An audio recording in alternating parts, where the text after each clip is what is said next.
5 guys sitting tonight. Is Jalen going to be on any sort of minutes restriction? Maybe. He doesn't have to be. Obviously, he's an Iron Man out there, and he plays a lot. But be very similar to Oklahoma City game when some guys were out, and play some young guys, see how it goes, and determine from there. Is the plan for the remaining 2 games kind of to, keep staggering who's resting and who's not? We don't want to take too much time off and be rusty with the time after the season, those 6 or 7 days, whatever. So when guys feel better, they'll get out there and get another run in. Determining what game that is, we'll see, whether it's LA or Denver in the last game. So haven't predetermined that at all yet, but we do want to get them another run and not be too rusty going into playoffs, although rest is good. As far as playoff preparation, do you feel like you've seen what you needed to see from your team for that? Yeah, I think this last 10 games or so, we've ramped it up as far as that. It became very important. And like I said, we've thrown more at the guys, and they've handled it well.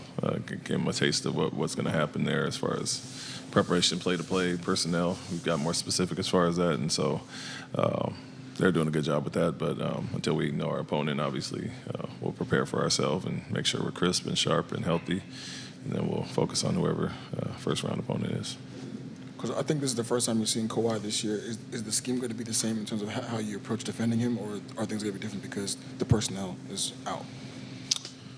Yeah, I mean, he's a challenge regardless. We haven't seen him, but, very similar to, depending on who was playing for us. It would be a little bit different, obviously, and we'll keep it vanilla with who we have in. And so won't see a lot of things we probably would have done had we needed the game. And so be basic from there.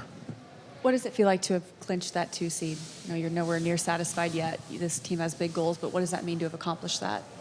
Yeah, it's a nice thing to be out of the pack, determine our own future and not have to rely on anybody else or, as far as that. And so good accomplishment for our guys and obviously well-deserved. So a chance to rest guys that are nicked up and not be battling in meaningful games is a good thing. And so you see how tight the race was. It was good that we had this stretch that we had 15-2 to kind of separate ourselves there. And, it's well-deserved and well-earned, and we'll take advantage of it.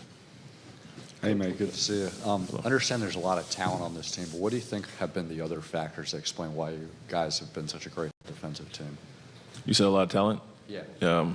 Buy-in has been from day one, since coming from last year. You look at some guys who weren't known as defenders, and they bought into that side of the ball, really improved as far as recognition and competitiveness and all those things. But, we have some naturally really physical, talented defenders where you can't teach certain things, but the buy-in has been great from day one. I think having the right veterans added to the mix with Fred, Dylan, those guys have that edge and toughness and defensive mindset has rubbed off on our group, and they see the importance of it with winning. And so, like I said, they bought in from day one on that end and have grown all across the board. Coach, when you look at just the overall team success you guys have had, obviously not satisfied, but I think 41 wins last year. Alperen is an all-star this year. Jalen's taking the next level. We've seen some of the other young guys as well. How do you think you've balanced this success and this rise, but also, keeping the bigger goal and picture in mind? I think our guys have done well with it.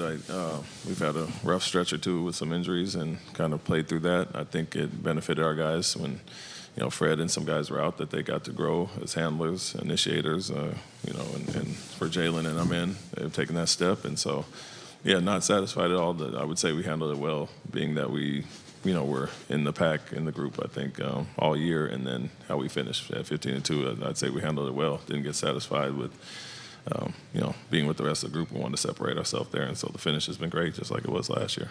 And then with regards to Ivica Zubac, he's obviously taken a big step forward this year. What have you seen from him in his, just overall game, but his kind of two-way presence out there, and what problems he presents?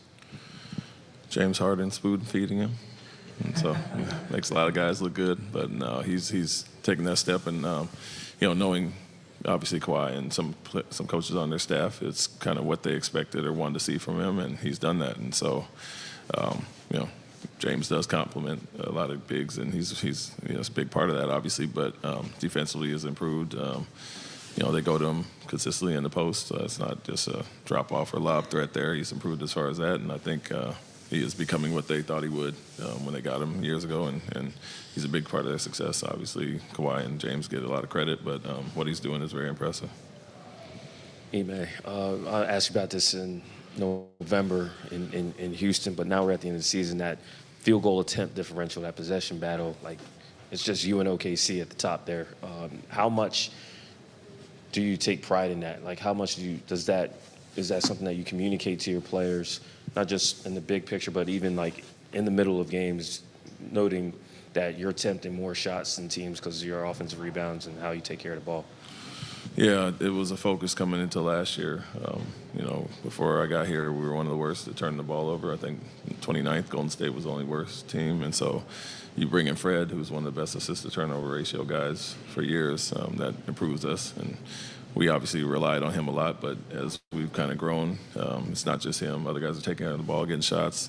And then the offensive rebounding, something we targeted this year to be number one at. And so the combination of that, and when we do force turnovers, there's a lot of steals, a lot of live ball turnovers. So this is going to be a differentiating factor there as far as us getting shots up, taking care of the ball, and then crashing our misses, which we're obviously top of the league at. So put those all together and defend it like we're capable. It's good results. Coach, I know that a lot of people get to see the success that you all have had this year as far and the way that the growth and the maturity of your young players. So can you talk about how much your coaches have been a huge part of you all's success?